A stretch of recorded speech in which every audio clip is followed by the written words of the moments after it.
High dear student welcome to great aims for a new class. आज आमी भारतेर उत्तरेर पार्बत्य अंचलेर उपरे गुरुत्वपूर्ण एसिकिউ शर्ट कोश्चेनगुलो निये आलोचना करब, जेगुलो परीक्षाय अवश्यई आसे। एर बाइरे कोनो रकम कोनो कोश्चेन हय ना। तोमरा जोदि एई क्लासटा प्रथम थेके शेष पर्यन्त मन दिए देखो एबं पुरोपुरी भिडियोटा देखे थाको, ताहले तोमरा अवश्यई एर बाइरे कोनो कोश्चेन पाबे ना, एखान थेकेई समस्त कोश्चेनगुलो पेये जाबे। तो तार जन्य तोमरा क्लासटा अवश्यई मन दिए देखबे एबं भिडियो जोदि भालो लागे ताहले चैनलटा सबस्क्राइब। कोन कोन पर्वतेर माझे भूस्वर्ग काश्मीर उपत्यका अवस्थित? कोन कोन पर्वतेर माझे भूस्वर्ग काश्मीर उपत्यका अवस्थित? पीरपंजाल ओ उच्च हिमालयेर माझे भूस्वर्ग काश्मीर उपत्यका अवस्थित। लाडाख पर्वते अवस्थित दुटी मिष्टि जलेर ह্রদ ओ दुटी लवणाक्त जलेर ह্রদের नाम लेखो। लाडाख पर्वते अवस्थित दुटी मिष्टि जलेर ह্রদ ओ दुटी लवणाक्त जलेर नाम लेखो। दुटी मिष्टि जलेर ह্রদ हलो उलार ओ डाल ह্রদ, যেটা লাডাখ পর্বতে অবস্থিত, অবশ্যই কাশ্মীর হিমালয়ের একটা অংশ। লবণাক্ত জলের হ্রদ হলো প্যাংগং ও সোমরারি। এই দুটি লবণাক্ত জলের হ্রদ, অদ্ভুতভাবে এই দুটি লবণাক্ত জলের হ্রদ এত উঁচুতে অবস্থিত। এদের মধ্যে প্যাংগং হচ্ছে সারা বিশ্বের মধ্যে সবথেকে উচ্চতম লবণাক্ত জলের হ্রদ। এই দুটিও কাশ্মীর হিমালয়ের অন্তর্গত। পর প্রশ্ন, কারেওয়া কি? কারেওয়া কি? এটা একটা কাশ্মীরি স্থানীয় ভাষা বা শব্দ। এই কারেওয়া হচ্ছে কাশ্মীর উপত্যকায় যে ধাপযুক্ত ভূমিভাগ রয়েছে সেই ভূমিভাগের মৃত্তিকাকে স্থানীয় ভাষায় কারেওয়া বলা হয়। এই মৃত্তিকায় জাফরান চাষ কিন্তু ভালো হয়, যার জন্য এই মৃত্তিকাকে জাফরান চাষের মৃত্তিকাও বলা হয়ে থাকে। পরের প্রশ্ন, সিনটেক্সিয়াল বেন্ট কি? সিনটেক্সিয়াল বেন্ট কি? হিমালয়ের একেবারে পূর্ব দিকের অংশ, হিমালয়ের একেবারে পূর্ব দিকের অংশ, হিমালয়ের একেবারে পূর্ব দিকের অংশটি চুলের কাঁটার ন্যায় সংকীর্ণ ও তীক্ষ্ণ আঁকাবাঁকা। এই ধরনের বাঁককে সিনটেক্সিয়াল বেন্ট বলে। পরের প্রশ্ন, কাকে কেন ভূস্বর্গ বা প্রাচ্যের নন্দন কানন বলা হয়? কাকে কেন ভূস্বর্গ বা প্রাচ্যের নন্দন কানন বলা হয়? এক কথায় কাশ্মীর উপত্যকাকে প্রাচ্যের নন্দন কানন বলা হয়। এক কথায় কাশ্মীর উপত্যকাকে প্রাচ্যের নন্দন কানন বলা হয়। কারণ হচ্ছে অপরূপ প্রাকৃতিক সৌন্দর্যের জন্য এই কাশ্মীর উপত্যকাকে প্রাচ্যের নন্দন কানন বলা হয়। পরের প্রশ্ন, দুন বলতে কি বোঝো? দুন বলতে কি বোঝো?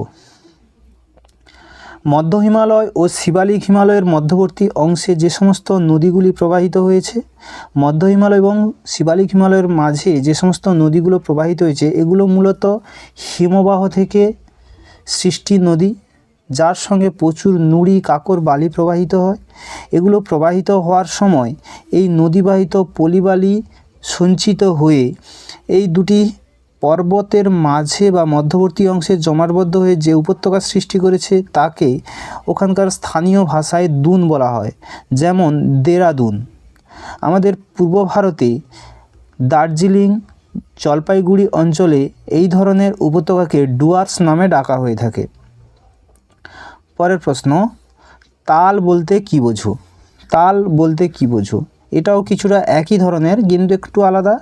এটাও কুমায়ুন হিমালয়ের হিমবাহগুলো প্রবাহিত হওয়ার সময় সেগুলোর জল উপত্যকায় জমা হয়ে যে হ্রদের সৃষ্টি করেছে তাদের স্থানীয় ভাষায় তাল বলা হয়। তো দুন হচ্ছে মূলত স্থানীয় উপত্যকা যেগুলো পলিবালি সঞ্চিত হয়ে সৃষ্টি হয়েছে, আর তাল হলো দুন উপত্যকার সৃষ্টির আগে হিমবাহ গলিত জল জমাটবদ্ধ হয়ে হ্রদের সৃষ্টি হয়। ওই হ্রদগুলোকেই বলা হয় স্থানীয় ভাষায় তাল, যেমন সাততাল, নৈনিতাল, ভীমতাল ইত্যাদি। পরের প্রশ্ন, কুমায়ুন হিমালয়ে কি কি গিরিপথ রয়েছে? কুমায়ুন হিমালয়ে লিপুলেখ, মানা, সিনলা ইত্যাদি গিরিপথ রয়েছে। কুমায়ুন হিমালয়ে মানা, লিপুলেখ, সিনলা ইত্যাদি গিরিপথ রয়েছে। পরের প্রশ্ন, কুমায়ুন হিমালয়ের কয়েকটি হিমবাহের নাম কি? কুমায়ুন হিমালয়ের কয়েকটি হিমবাহের নাম কি? কুমায়ুন হিমালয়ের কয়েকটি হিমবাহ হলো গঙ্গোত্রী হিমবাহ, যমুনোত্রী হিমবাহ আর মিলাম হিমবাহ। এই কোশ্চেনটা প্রায়শই আসে পরীক্ষায়, শর্ট কোশ্চেন হিসেবে আসে। বিশেষ করে গঙ্গোত্রী হিমবাহ কোন হিমালয়ে অবস্থিত, এ ধরনের কোশ্চেনও দিয়ে থাকে। পরের কোশ্চেন, এখন যেখানে হিমালয় অবস্থিত আগে সেখানে কি ছিল? এখন যেখানে হিমালয় অবস্থিত এখন সেখানে কি ছিল? এখন যেখানে হিমালয় অবস্থিত আগে সেখানে কিন্তু টেথিস মহীখাত ছিল, অর্থাৎ একটা অগভীর খাত ছিল যার দুই দিকে গন্ডোয়ানাল্যান্ড এবং আঙ্গারল্যান্ড নামের দুটি উচ্চভূমি ছিল। এবারে মহীসঞ্চরণ মতবাদ অনুসারে এই দুটি উচ্চভূমির পলিরাশি, ক্ষয়প্রাপ্ত পলিরাশি এই মহীখাতে জমাটবদ্ধ হয়ে থাকে এবং সেই পলিরাশির চাপে মাঝের পলিস্তর ভাঁজপ্রাপ্ত হয়েই কিন্তু এই হিমালয় ভঙ্গিল পর্বতটির সৃষ্টি হয়েছে।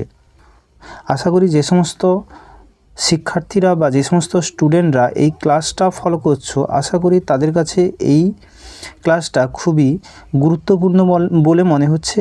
তো আমাদের এই ধরনের ভিডিও বা এই ধরনের ক্লাস পেতে হলে আমাদের এই চ্যানেল গ্রেট এইমসটি সাবস্ক্রাইব করে রাখো এবং শেয়ার করে দাও, যাতে তোমাদের মতন অন্যান্য স্টুডেন্টরাও এর সুবিধাটা নিতে পারে।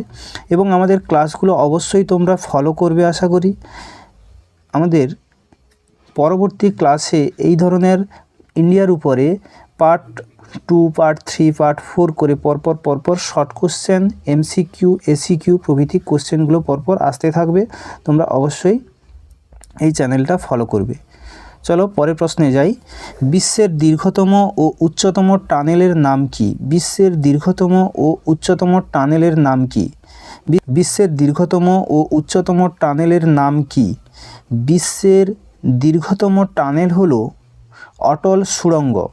বিশ্বের দীর্ঘতম টানেল হলো অটল সুড়ঙ্গ এবং বিশ্বের উচ্চতম টানেল হলো খারদুংলা গিরিপথ। উচ্চতম সুড়ঙ্গ হচ্ছে খারদুংলা গিরিপথ। নেক্সট কোশ্চেন, কোন উপত্যকাকে ঈশ্বরের উপত্যকা বলা হয়? কোন উপত্যকাকে ঈশ্বরের উপত্যকা বলা হয়? কুলু উপত্যকাকে ঈশ্বরের উপত্যকা বলা হয়। লাস্ট কোশ্চেন, কোন উপত্যকাকে ভারতের সুইজারল্যান্ড বলা হয়? কোন উপত্যকাকে ভারতের সুইজারল্যান্ড বলা হয়? কাশ্মীর উপত্যকাকে ভারতের সুইজারল্যান্ড বলা হয়। এর প্রাকৃতিক সৌন্দর্যের জন্য ভারতের সুইজারল্যান্ড বলে একে আখ্যায়িত করা হয়ে থাকে। Thank you for watching this class.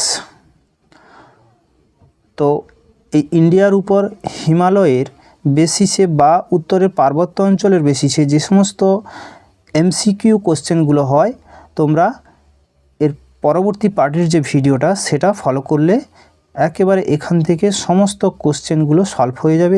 এর বাইরে সাধারণত কোনো কোশ্চেন হয় না, 100% তোমরা করবে।